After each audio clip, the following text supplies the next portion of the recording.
Bienvenue sur chaîne de WebG Clouds. Bien plus qu'une agence web, nous mettons nos différents services.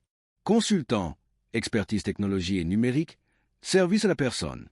Sans plus attendre, je laisse la parole à Magali, notre assistant virtuel qui va présenter le sujet du jour. Bienvenue sur notre chaîne dédiée aux technologies de virtualisation. Aujourd'hui, on va plonger dans un comparatif complet entre Proxmox, VirtualBox, ES11 et Hyper-V. 4 solutions puissantes pour créer et gérer des machines virtuelles, mais avec des différences marquées selon vos besoins, que vous soyez particulier, pro ou sysadmin chevronné. On va tout passer en revue: fonctionnalité, performance, coût, compatibilité et facilité d'utilisation. Si vous hésitez encore entre ces solutions, restez bien avec nous, car ce comparatif va vous aider à faire un choix éclairé, basé sur des cas d'usage concrets. Installez-vous bien, c'est parti. 1. Fonctionnalité principale de chaque hyperviseur. Commençons par les bases. Chaque solution de virtualisation offre son lot de fonctionnalités.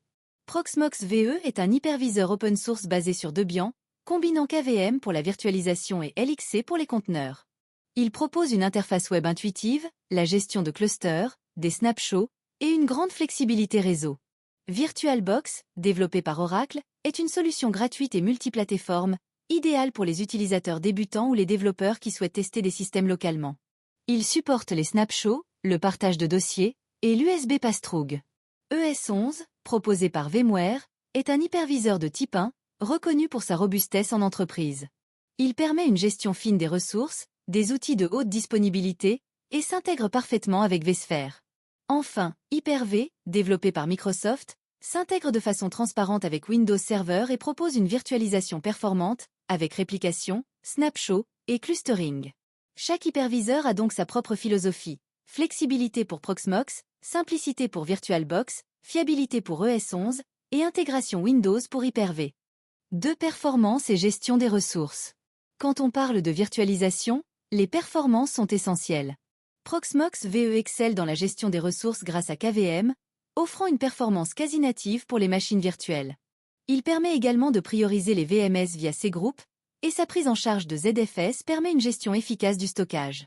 VirtualBox, bien qu'accessible, reste un hyperviseur de type 2, fonctionnant sur un système d'exploitation haute, ce qui limite ses performances dans des environnements de production. Il est parfait pour du test ou du développement léger, mais pas pour du déploiement à grande échelle. ES11, en revanche, est un hyperviseur barré métal, ce qui signifie qu'il s'installe directement sur le matériel. Il utilise efficacement les ressources, et sa stabilité est appréciée en entreprise. Hyper-V, également performant, bénéficie d'une optimisation sur les serveurs Windows, mais peut être plus gourmand si mal configuré. En résumé, pour des performances maximales, ES11 et Proxmox dominent, tandis que VirtualBox est adapté aux petits besoins, et Hyper-V trouve sa place dans un environnement Windows homogène. 3. Facilité d'installation et d'utilisation. La prise en main varie grandement d'une solution à l'autre. VirtualBox est la plus simple à installer. En quelques clics, vous pouvez lancer votre première VM, ce qui en fait un excellent outil pédagogique ou pour les développeurs. Proxmox VE, bien qu'un peu plus technique, dispose d'un installeur dédié et d'une interface web claire. Une fois installé, il devient très accessible, même pour les débutants curieux. Sa documentation et sa communauté active facilitent beaucoup l'apprentissage. ES11, de son côté, requiert un matériel compatible HCL, mais son installeur est relativement simple. Une fois en place, il nécessite une bonne connaissance de l'écosystème VMware pour en tirer parti pleinement. Hyper-V est intégré dans Windows 10 Novembre Pro ou Windows Server, donc son activation est facile, mais la gestion via Hyper-V Manager ou PowerShell demande un minimum d'apprentissage. Si vous cherchez une solution rapide et intuitive, partez sur VirtualBox ou Proxmox. Si vous êtes à l'aise avec les systèmes complexes et recherchez une solution entreprise, ES11 et Hyper-V seront plus appropriés. 4. Coûts et licences. Les aspects financiers peuvent être déterminants. VirtualBox est entièrement gratuit, même pour un usage professionnel. C'est une solution économique idéale pour de petits projets ou pour de l'enseignement. Proxmox VE est open source, donc également gratuit dans sa version communautaire. Cependant, une licence payante est disponible pour bénéficier de support technique professionnel, ce qui peut être rassurant en entreprise. ES11 propose une version gratuite, mais limitée en fonctionnalités. Pour accéder à toutes les capacités de l'écosystème VMware, vCenter, achat, DRS, il faut acheter des licences coûteuses. Cela le destine surtout aux grandes entreprises disposant de budgets IT conséquents. Hyper-V, quant à lui, est inclus dans Windows Server ou les éditions Pro de Windows. Si vous avez déjà une licence Windows, le coût est quasiment nul, sinon il faudra investir dans un système Windows Server. En bref, VirtualBox et Proxmox brillent par leur gratuité. Hyper-V est économique si vous êtes déjà dans l'écosystème Microsoft, tandis qu'Exi est un investissement à long terme. 5 cas d'usage et choix selon les profils.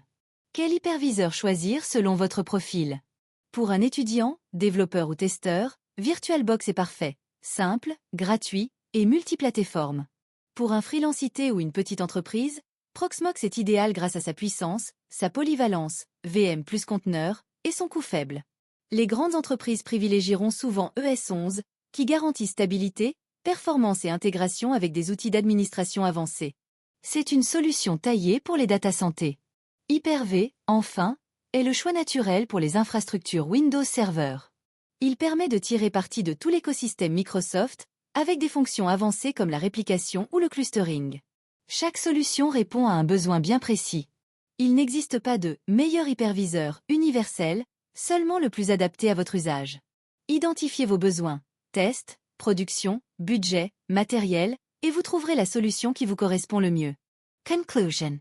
Voilà pour notre comparatif complet entre Proxmox, VirtualBox, ES11 et Hyper-V. On a exploré leurs fonctionnalités, performances, facilité d'usage, coût et cas d'usage. J'espère que cette vidéo vous a éclairé et vous aidera à faire le bon choix. N'hésitez pas à poser vos questions en commentaire ou à partager votre expérience avec ces hyperviseurs. Pensez à liker et vous abonner pour plus de contenu tech.